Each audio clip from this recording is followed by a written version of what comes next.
So what goes through the mind of an avoidant when they're discarding a partner? What justifications can they possibly come up with to justify their own behavior? How can they justify throwing someone away like they never even mattered? Keep in mind, avoidants fear emotional intimacy. As children, they learn that emotional intimacy leads to abandonment. It leads to rejection. It means you're going to lose your independence to somebody who's ultimately going to abandon and reject you.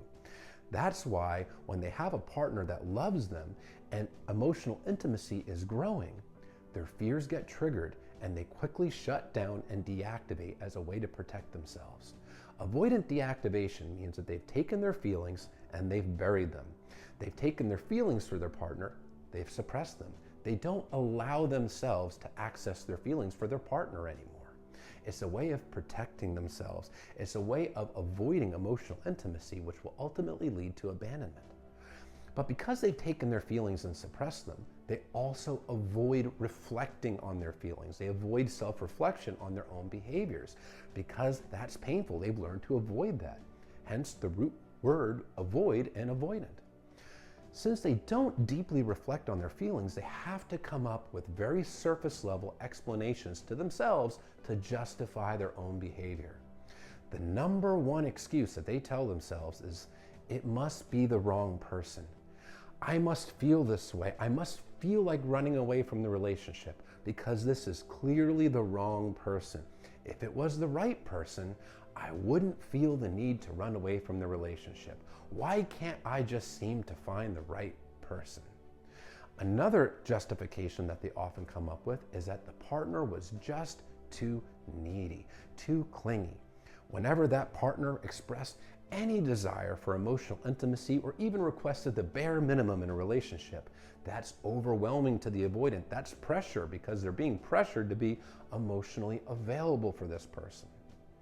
The avoidant will also tell themselves that they're just too busy. They're just too busy with work. They just have too much going on in their life and they just don't have time for a relationship.